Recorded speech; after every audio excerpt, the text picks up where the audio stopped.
So my name is Martin Gray. I've been a house sitter now for 9 years, and a couple of the real benefits that I enjoy about being in the inner circle, the inner sanctum I was going to say, is obviously I'm able to draw on my experience of a number of situations and outlook to be able to offer advice or input into the group for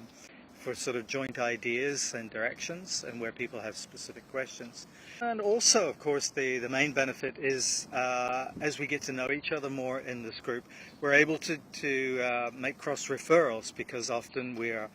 all pretty well booked up now from month to month, and we're hearing of sits that other people can't do. So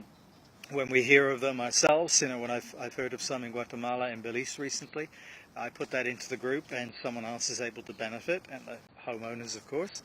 And I'm recently up here in Mexico, having just done one 2 weeks ago that Natalie and Jody referred to me up in Yucatan. So it kind of works both ways, and it's a long way around of saying a couple of the things that I enjoy about being in the inner circle.